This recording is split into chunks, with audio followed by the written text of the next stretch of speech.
How's it going, guys? My name is Zach with the Movie Castle, and today we're going to be talking about Blue Ruin from 2014. This is directed by Jeremy Saulnier and stars Macon Blair. For those of you who have been watching this channel, I've actually reviewed another Jeremy Saulnier movie before, that being Murder Party. I did it around Halloween. That was a fun movie there. But this is the same director, but it's also part of a loose trilogy, the inept protagonist trilogy, where the director takes some protagonists that are ill-prepared for what they're about to do and really test them out there. So the first one in that trilogy was Murder Party. This is part 2, and then the third one is Green Room. Now, that being said, it's a conceptual trilogy. Each story is totally standalone, and you don't have to watch them in order or anything. It's just 3 movies that share a similar theme. So I was really glad to jump into part 2, and I'll be getting to Green Room pretty soon, I hope, because that's the one with Patrick Stewart and Anton Yelchin in it. So I'm excited for part 3. But that being said, part 2, I'm going to go ahead and dive right in. I'm going to talk a little bit about the plot, but I'm not going to do any major spoilers. I want to say my piece on some plot points, and I want you guys to have a basic understanding as to what this movie's about, but no major spoilers. Just basic stuff. This movie opens up with this man who is living in his car, and you can tell he's not in the best of places. One day, a policewoman knocks on his door and takes him in. He's like, well, what am I here? What do you want to tell me? And she says, well, I wanted you to hear from us first, but he's out. He got released from prison. And they're being very vague, but the main character does know what they're talking about. And the word that this guy's out, it sparks him to pack up his whole life and hit the road. He is going on a quest for revenge. He wants to kill this mysterious guy. Now, the movie does explain it to you relatively quickly, but I do like how they explain the backstory here. Who the guy is, what happened, and why the main character wants his revenge. It's all explained naturally in some really good dialogue. It doesn't feel forceful or heavy-handed, and it lets you, as time goes on, understand the mystery and understand what exactly happened here. And I don't want to ruin that, because it's a really good way to go about things.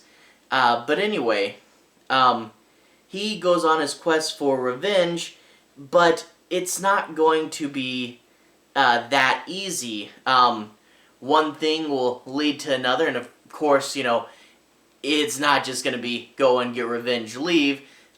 You try something like that. This guy has a family, the main character has a family as well, and they all have to worry what collateral damage will cause, and these two groups getting in a war, it could really lead to some bad stuff. And that is one of these movies' main things is, you know, you go out, you want your revenge, well, they want revenge for that revenge, and it's a whole, you know, eye for an eye leaves the whole world blind, and this movie really does illustrate that concept. The whole, you know, if someone, you know, slaps your face, instead of slapping back, you should turn the other cheek, otherwise it gets into this big slap fight, you know, kind of a, you know, that biblical parable. And this movie really does illustrate that, how he goes out and he wants his revenge, but by the end of that he's like, oh man, more than revenge, I just want to come out of this thing. You know, I want my my estranged sister and her kid to be safe. I want myself to be safe. And, you know, it really questions by the end, with all this collateral stuff, was everything really worth it? And it's not just like, oh hey, you want to kill this guy, ethically, is that worth it? It's not really where it goes. It's really more, you do this, and it's going to spark more stuff. And it illustrates the point, super, super well without being preaching, just kind of showing you like, hey, this is what happens when you go about it this way. Um, but that being said, I won't go into any of the specifics there because it's really interesting to see how it unfolds. But this movie's biggest pros here, there's several things. But one thing I really like is this atmosphere. It has a really good, Americans back roads atmosphere, little country places tucked off in the middle of nowhere, and the people that live there, and particularly the people, the characters, the dialogue, it all seems very naturalistic. The main character, he's alone for a lot of the time, and when he's alone, he's not going to talk, so large parts of this movie, the protagonist is silent because, that's what real people do.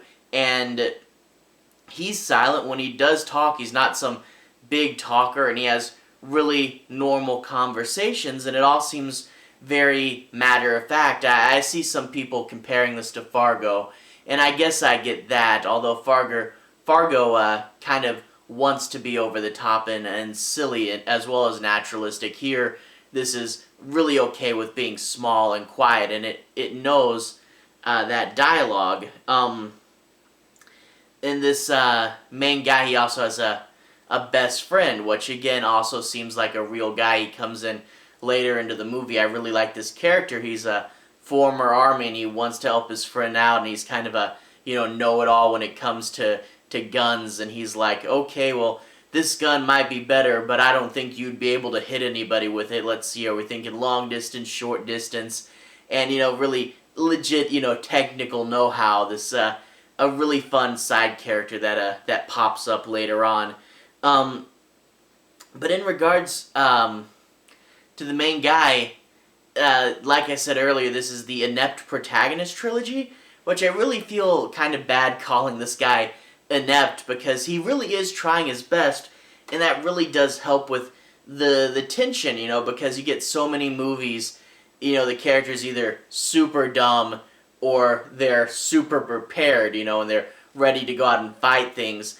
To see a guy legitimately trying and not always succeeding, but when he fails, you understand, like, hey, that's just bad luck, There's one scene that really shows this concept. He wants to get a gun. He doesn't have enough money for a gun. So he goes to a bar and he takes one out of a truck. And of course the alarm goes off and he has to run away. Well, then he opens up the case and the gun's got a lock on the trigger in case something like this happened. And he tries to use a big rock to smash the lock out, and he winds up breaking the gun instead of the lock. And you really see, like, he had a plan, it was good, he tried, and then it just didn't work. And that really helps you go, oh man, will this guy get out of this situation? It's a whole bunch of, what would I do here? How would I get out of this? And oh man, that might work. Oh no, it didn't work. Because so many times in movies, the plan always works. And to see him go, oh, that didn't work, it's more realistic, and also lends itself to some humor. There's a good bit of humor in this movie, but it's not straight up telling jokes. It's just, in the situation. There's one scene where he goes to buy stuff from a shop, and one of his bills has some blood on it, and he looks at the bill and he's like, oh, well, he doesn't come up with a good excuse. And it's just a funny little moment like that. But in regards to all these situations, that's another one of this movie's really big strengths is the pacing.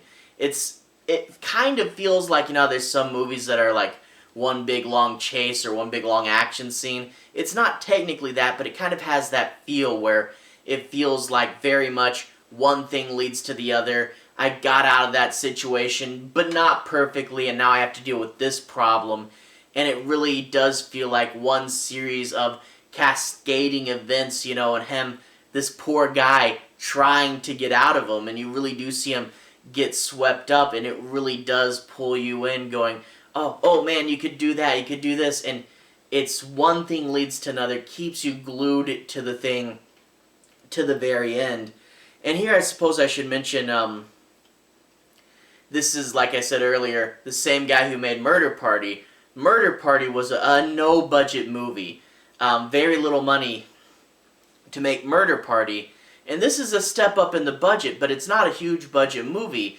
This is seeing what this guy can do for just a little bit more money. And turns out he can do quite a bit. You can tell if you analyze it, and if you think about it from like a movie-making perspective, you're like, okay, that set you could probably get easy there, and okay, you can shoot it this way. But unless you're analyzing it, this really doesn't feel like a low-budget movie. It's so really well made, and hey, using the low-budget American back roads that would help you financially also gives this movie a really cool tone, and the nice matter-of-fact shooting style really helps it as well. And that being said, I definitely would recommend this movie. Now, Murder Party, and from what I gather, Green Room as well, are more horror movies with more scary elements. This is a true crime true crime movie. Now, it's very intense, so it's not like, if you're a horror fan, you probably get some enjoyment out of some of the more intense scenes.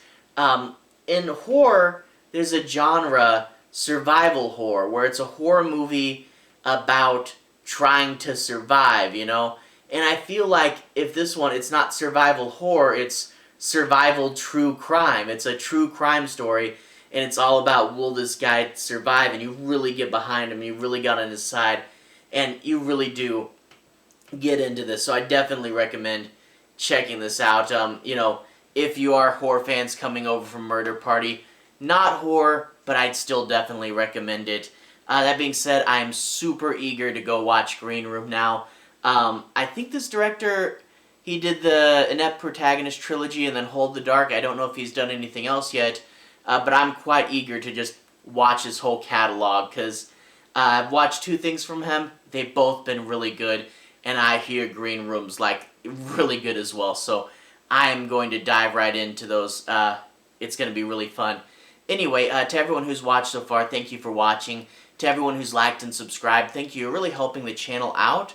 I'm going to put a relevant playlist on the bottom here, so if you want to see more videos that are in some way related to this, you can go ahead and click over there. Other than this, I tend to do like 95% horror on this channel, so if you're into horror movies, I'm sure you'll find something you'll like. But anyway, have a good day. I'll see you guys again very, very soon. Relevant playlist on the bottom.